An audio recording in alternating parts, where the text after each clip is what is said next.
8 ሚስጥር 9 ኢትዮጵያ 10ኛ ጋይስ ታይሚንግ everybody guys timing guys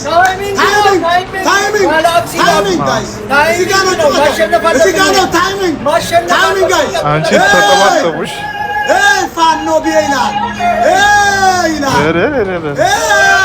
ራሱ ለራሱ እየሰጠ ነው መሰለኝ ማሸነፍ አለብን ለራሱ እየሰጠ ነው መሰለኝ አንድ እኩል ነን ነግራችሁ ነበር ሮጣ ይወድቀበት